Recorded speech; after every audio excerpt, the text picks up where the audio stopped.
Lotus reality and agro farming వారు premium farm land projects మన పొలం ఫేజ్ 1, 2 మరియు 3 కంప్లీట్ చేసుకొని మన పొలం phase 4 Wasar village at Narayana Khed లో ఆగస్టు 15 ఇండిపెండెన్స్ డే రోజు గ్రాండ్ లాంచ్ చేయడం జరుగుతోంది. లాంచింగ్ మరియు ఇండిపెండెన్స్ డే సందర్భంగా 5 గుంటాస్ ల్యాండ్ అవుట్ రేట్ లో బుక్ చేసుకున్న వారికి 1,50,000 రూపాయల డిస్కౌంట్ తో పాటు 2 గ్రాముల గోల్డ్ ఫ్రీగా ఇస్తున్నారు. పూర్తి వివరాలకు సంప్రదించండి. భక్తి దేవరాయ ఛానల్ ప్రేక్షకులకి నమస్కారం. ఈ సెప్టెంబర్ నెల మాస ఫలితాలు నేను ఇప్పుడు చెప్పబోతున్నాను. సెప్టెంబర్ నెలలో 7వ తారీఖు నుంచి గణపతి నవరాత్రులు ప్రారంభం అవుతున్నాయి. భాద్రపద మాసం సెప్టెంబరు 4వ తారీఖు నుంచి ప్రారంభమవుతుంది. సెప్టెంబర్ నెలలో గణపతి ఉత్సవాలు జరుగుతున్నాయి కనుక అందరూ గణపతిని ప్రార్థించి తమ కోరికలు నెరవేర్చుకునేలాగా గణపతిని ప్రార్థించి పూజలు చేస్తారని ఆశిస్తున్నాము. ముందుగా ఓం శ్రీ మహాగణాధిపతియే నమః, ఓం శ్రీ మాత్రే నమః. ద్వాదశ రాశులకి సెప్టెంబర్ నెల ఎలా ఉంటుంది, ఏ దేవతను పూజించాలి, వారికి అనుకూలమైన రోజులు ఏమి, ప్రతికూలమైన రోజులు ఏమిటి, గణపతి నవరాత్రుల్లో ఏ గణపతిని వారు పూజించితే వారు అభివృద్ధిలోకి వస్తారు అనే విషయాలు నేను ఇప్పుడు చెప్పదలుచుకున్నాను. తదుపరి సింహరాశి. సింహరాశికి అధిపతి రవి. సింహరాశిలో మఖ 4 పాదాలు, పుబ్బ 4 పాదాలు, ఉత్తర 1 పాదం ఉంటాయి. ఈ రాశి వారికి ఈ సెప్టెంబర్ నెల అంతా యోగదాయకంగా ఉంది. ఈ నెల వీరికి చాలా ఆనందంగా గడుపుతారని చెప్పవచ్చు. ఈ నెల వీరికి చాలా అనుకూలంగా ఉంది. ఆదాయం అద్భుతంగా ఉంటుంది. అన్ని మార్గాల్లోనూ వీరికి ఆదాయం ఎన్ని మార్గాల్లో వచ్చే ఆదాయం ఉన్నదో అన్ని మార్గాల్లోనూ వీరికి మంచి ఆదాయం వచ్చే అవకాశం చాలా బాగా ఉంది. అందువల్ల వీరు జాగ్రత్తగా ఆదాయాన్ని పొందగలరని భావిస్తాము. ఆత్మవిశ్వాసం వీరికి మెండుగా ఉంటుంది. పని విషయంలో వీరు చాలా జాగ్రత్తగా ఉంటారు. ఆరోగ్య విషయంలో వీరికి ఎటువంటి ఇబ్బందులు లేవు, ఎటువంటి అనారోగ్యాలు వచ్చే సూచనలు లేవు కనుక ఆరోగ్యం విషయంలో చాలా సుఖంగా ఉండొచ్చు. ఆరోగ్యమే మహాభాగ్యం కదా. అందువల్ల కష్టసాధ్యమైన పనులు కూడా వీరు చాలా సులువుగా చేస్తారు. అంటే ఎంత కష్టమైనా సరే వీరు ఓర్పుతో ఆ పనిని సాధించడం వల్ల వీరికి కష్టసాధ్యమైన పనులు అంటూ ఉండకుండా ఎంత కష్టమైన పనినైనా తేలిగ్గా వీరు చేయగలుగుతారు. వీరికి చాలా పట్టుదల ఎక్కువ. అందువల్లనే ఈ పట్టుదల వల్లనే వీరు ఎంత కష్టమైన పనినైనా చేయడానికి సంసిద్ధులు అవుతారు. పట్టుదల ఎక్కువ మూలంగా వీరు చాలా జాగ్రత్తగా అన్ని పనులు నెరవేర్చుకుంటూ ఉంటారు. పేరు ప్రతిష్టలు కూడా చాలా బాగా పెరుగుతాయి. పట్టుదల మూలంగా సాధ్యం కాని పనులు కూడా సాధ్యం చేయడం వల్ల వీరికి పేరు ప్రతిష్టలు పెరిగి జీవితం సాఫీగా ఆనందంగా జరిగిపోతూ ఉంటుంది. కుటుంబ విషయంలో ఎటువంటి ఇబ్బందులు లేవు. కుటుంబంలో పరస్పరం సహకరించుకుంటూ ఒకరికొకరు సలహాలు తీసుకుంటూ సమస్యలు ఉంటే పరిష్కరించుకోవడంలో సమస్యల్ని ఒకరికొకరు చర్చించుకుంటూ సమస్యలు పరిష్కరించుకునే అవకాశం ఈ రాశి వారి కుటుంబంలో ఈ మాసంలో బాగా కనిపిస్తుంది.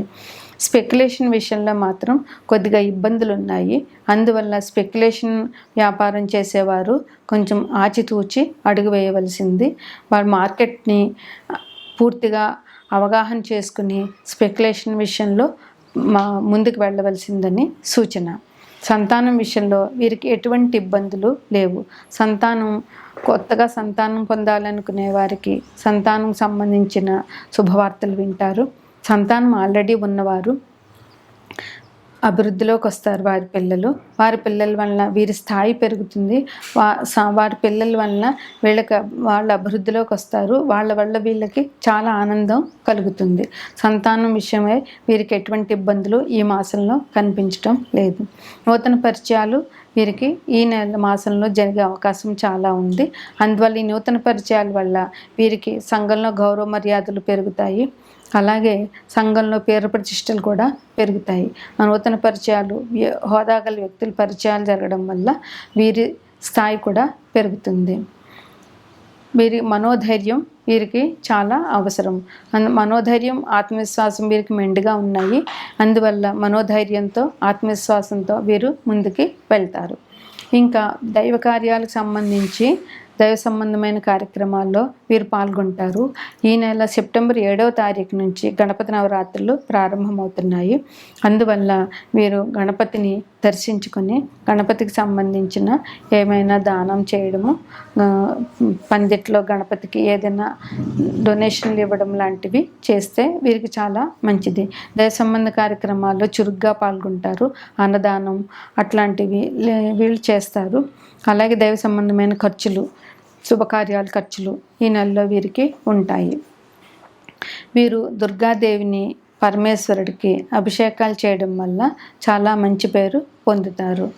ఇంకా సింహరాశి వారు లక్ష్మీ గణపతిని గణపతి నవరాత్రుల సందర్భంగా లక్ష్మీ గణపతిని, ఎరుపు రంగు లక్ష్మీ గణపతిని పూజించి మోతి చూర్ లడ్డూని నివేదన చేయడం వల్ల వీరికి ఇంకా మంచి ఫలితాలు జరుగుతాయి. గణపతి అనుగ్రహాన్ని పొందుతారు. భక్తి దేవరాయ ఛానల్ ప్రేక్షకులకి గణపతి నవరాత్రి శుభాకాంక్షలు. మనకి శ్రావణ మాసం వెళ్ళిపోయేది. భాద్రపద మాసం సెప్టెంబర్ 4వ తారీఖు నుంచి మొదలవుతుంది. సెప్టెంబర్ 7వ తారీఖు నుంచి గణపతి నవరాత్రులు ప్రారంభం అవుతాయి. తెలుగు మాసాలలో 7వ మాసం భాద్రపద మాసం. ఈ భాద్రపద మాసం అనగానే మనకి గుర్తొచ్చేది రెండు విషయాలు. ఒకటి గణపతి నవరాత్రులు, 2 మహాలయ పక్షాలు. గణపతి నవరాత్రులు అన్ని కులమత వర్ణభేదం లేకుండా అందరూ గణపతి నవరాత్రులు చేస్తారు. అది ఎవరింట్లో వారు. కొన్ని పండుగలు ఇప్పుడు సంక్రాంతి, దీపావళి ఇట్లాంటివి ఎవరింట్లో వాళ్ళు చేసుకుంటారు. అయితే గణపతి నవరాత్రులు ఒకటి, దేవి నవరాత్రులు ఒకటి ఎవరింట్లో వాళ్ళు చేసుకుంటూ మళ్ళీ వారి కాలనీలో వారి దగ్గర కొంతమంది కుటుంబ సభ్యులు కలిసి విగ్రహాన్ని నిలుపుకొని పూజలు చేస్తారు. ఇది చాలా సంతోషకరమైన విషయం. ఇట్లాగా పందిట్లో గణపతిని నిలిపి పూజ చేయడం వల్ల ఆ కాలనీ వాసులందరికీ కూడా సుఖ సౌఖ్యాలు లభిస్తాయని అందరి విశ్వాసం. అంతేకాకుండా మన కోసం మనం చేయడం కంటే ఇలాగ 10 మంది కలిసి చేసుకోవడం వల్ల మన సుఖంతో పాటు 10 మంది అభివృద్ధిని, మన కాలనీ అభివృద్ధిని, కాలనీలో ఉన్న జనాలందరికీ సుఖ సంతోషాలు కలగాలని పూజించడం వల్ల అది అందరికీ చాలా మంచి జరుగుతుంది.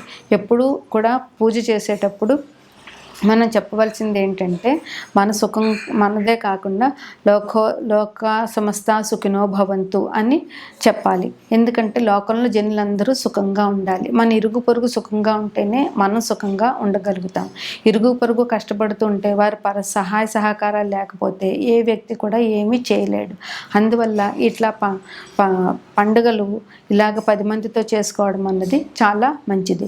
అదే ఇక్కడ వర్ణభేదాలు ఏమీ లేవు. అన్ని వర్ణాల వారు కలిసి పండుగ చేసుకుంటారు. అలాగే అన్ని వర్ణాల వారు తమకు తోచిన ప్రసాదాలు తీసుకొచ్చి గణపతికి నివేదన చేసి పూజ అయినాక పరస్పరం ఒకరికొకరు అందరూ ఆ ప్రసాదాన్ని తీసుకుంటారు. అందువల్ల అందరికీ సహకారం ఉంటుంది, ఒకరి మీద ఒకరికి అభిమానం పెరుగుతుంది.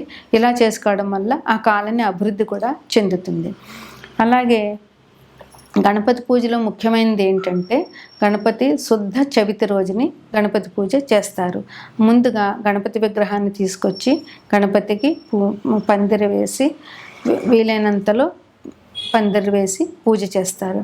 గణపతి మామూలుగా ముందు పసుపు గణపతిని పూజించాలి, తరువాత విగ్రహానికి పూజ చేయాలి. గణపతి పూజలో ముఖ్యమైనది పత్రి పూజ. పత్రి పూజ అంటే అసలు వర్షాకాలంలో ఎండాకాలం వెళ్ళిపోయి వర్షాకాలం వస్తే ప్రజలందరికీ కూడా ఆరోగ్యపరమైన ఇబ్బందులు చాలా ఎదుర్కోవాల్సి వస్తుంది. అందువల్ల ఈ పత్రి పూజలో అన్ని పత్రులు మనం గణపతికి చూసే పూజ పత్రులన్నీ కూడా ఆరోగ్యానికి సంబంధించినవే. అందువల్ల ఈ పత్రి పూజ చేయడం వల్ల ప్రజలందరికీ ఆరోగ్యం రావాలి అనేదే గణపతి ఉద్దేశం. అందువల్ల ఈ పత్రి పూజని గణపతికి చేస్తారు.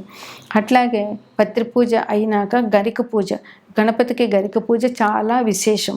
రోజు ఇంట్లో గణపతికి గరికతో పూజించినా కూడా చాలా విశేషమైన ఫలితాలు పొందుతారు. అందువల్ల గరిక పూజ గణపతికి చాలా ముఖ్యమైనది. అట్లాగే పందిట్లో గణపతిని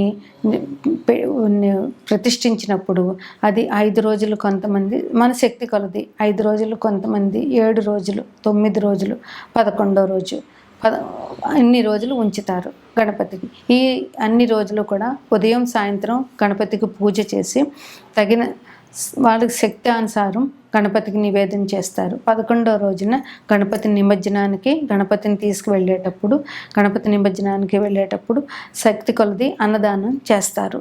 దానివల్ల పేద బిక్కి ఏమి ఇంట్లో పూజ చేసుకోలేని వాళ్ళు, అనాథలు, ఇట్లాంటి వాళ్ళందరూ కూడా ఈ పందిట్లోకి వచ్చి గణపతిని చూసుకుని గణపతి ప్రసాదం అన్నదానం తిని వాళ్ళు సుఖంగా ఉంటారు. 10 మందికి అన్నదానం చేసినందువల్ల ఆ కాలనీ వాసులందరికీ కూడా అభివృద్ధి ఉంటుంది.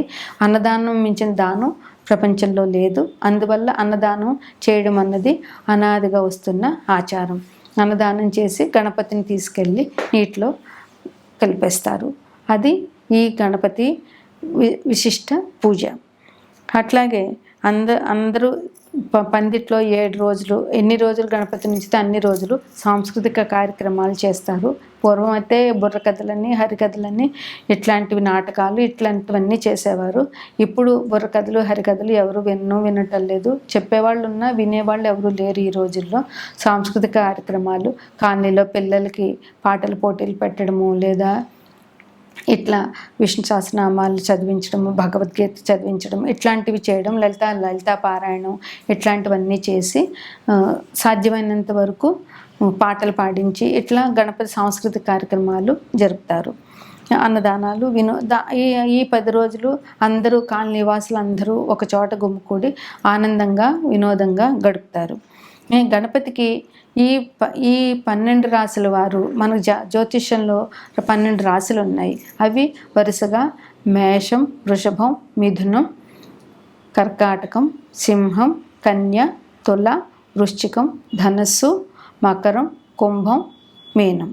ఈ 12 రాశుల వారు ఏ రాశి వారు ఏ గణపతిని పూజించాలి, ఏ రాశి వారు ఏ రకమైన నివేదన చేయాలి అనేది చూస్తే, మేషరాశి వారు ఎరుపు రంగు వక్రతుండ గణపతిని పూజించాలి. వీరు శనగపిండి, బెల్లంతో చేసిన శనగపిండి లడ్డూని నైవేద్యం చేయాలి. 2వ రాశి వృషభ రాశి. వీరు సిద్ధి వినాయకుడిని, నీలిరంగు సిద్ధి వినాయకుడిని పూజించాలి. వీరు కొబ్బరి లడ్డూని, చక్కెరతో చేసిన కొబ్బరి లడ్డూని నివేదన చేయాలి. మిథున రాశి వారు లక్ష్మీ గణపతిని పూజ చేయాలి. వీరు పెసర లడ్డూని గణపతికి నివేదన చేయాలి. కర్కాటక రాశి వారు వక్రతుండ గణపతిని, తెల్ల రంగు వక్రతుండ గణపతిని పూజించాలి. వీరు పాలతో చేసిన అన్నం పాయసం గణపతికి నివేదన చేయాలి. సింహరాశి వారు లక్ష్మీ గణపతిని పూజించాలి. లక్ష్మీదేవితో కూడిన గణపతిని పూజించాలి. వీరు మోతీచూర్ రెడ్డిని నివేదన చేయాలి. కన్యారాశి వారు ఆకుపచ్చ రంగు గణపతిని పూజించాలి. వీరు పెసరతో చేసిన లడ్డూని, ఎండు ద్రాక్ష ఫలాన్ని గణపతికి నివేదన చేయాలి. తులారాశి వారు వక్రతుండ గణపతిని, తెలుపు వక్రతుండ గణపతిని పూజించాలి. వీరు కొబ్బరికాయ, అరటిపండు, కొబ్బరి లడ్డు నివేదన చేయాలి. వృశ్చిక రాశి వారు శ్వేతార్క గణపతిని పూజించాలి. వీరు బెల్లం లడ్డు, ఎండు ఖర్జూరాలు గణపతికి నివేదన చేయాలి. ధనుసు రాశి వారు పసుపు రంగు గణపతిని పూజించాలి. అరటి పండ్లు, శనగపిండి లడ్డు గణపతికి నివేదన చేయాలి. మకర రాశి వారు శక్తి గణపతిని పూజించాలి. నీలిరంగు శక్తి గణపతిని పూజించాలి. వీరు నువ్వులతో చేసిన లడ్డూని దేవునికి నివేదన చేయాలి. కుంభరాశి వారు నీలిరంగు శక్తుల గణపతిని పూజించాలి. వీరు సున్నుండలు కానీ లేదా బెల్లం లడ్డూని కానీ గణపతికి నివేదన చేయాలి. మేనరాశి వారు పసుపు రంగు గణపతిని పూజించాలి. వీరు బేసిన్ లడ్డు, అరటిపండు గణపతికి నివేదన చేయాలి. 11 రోజులు అయిపోయినాక గణపతిని నిమజ్జనం చేసేటప్పుడు అన్నదానం చేసి పుట్టి కొట్టి అందరూ సరదాగా హల్దీ ఆడుకుని అప్పుడు గణపతిని నిమజ్జనానికి పంపిస్తారు. గణపతి నిమజ్జనం జరుగుతున్నంతసేపు కూడా గణపతి అందరి కాలనీలో ఊరేగిస్తారు. ఊరేగించినప్పుడు గణపతికి ధూపదీప నైవేద్యాలు సమర్పించి, కొబ్బరికాయ, అరటిపళ్ళు శక్తి కొలది సమర్పించి గణపతి ప్రసాదాన్ని తీసుకుని గణపతిని సాగనంపడం మన ఆచారం.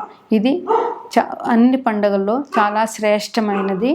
ఏ పూజ చేయాలన్నా మనం ముందు గణపతిని పూజించాలి. మనకి ఏ విఘ్నాలు లేకుండా మన కార్యక్రమం జరగాలంటే, ఉదాహరణకి ఒక నామకరణం, ఒక పెళ్ళి, ఒక గృహప్రవేశం, ఏదైనా చిన్నది ఏదైనా, ఈవెన్ దేవి నవరాత్రుల ముందు కూడా ముందు పసుపు గణపతిని పూజించే గణపతిని పూజిస్తాం. ఆఖరికి గణపతి పూజకు కూడా ముందు పసుపు గణపతిని పూజించే గణపతిని పూజిస్తాం. అందువల్ల దేనికైనా అన్ని విఘ్నాలకి నాయకుడు ఈయన కనుక ముందు గణపతిని పూజించితే మనం ఏ కార్యక్రమం తలపెట్టినా, ఏ పని చేసినా ఎటువంటి విఘ్నాలు లేకుండా ఆయన మనని అనుగ్రహిస్తారు. అందువల్ల గణపతి పూజ సర్వశ్రేష్టం.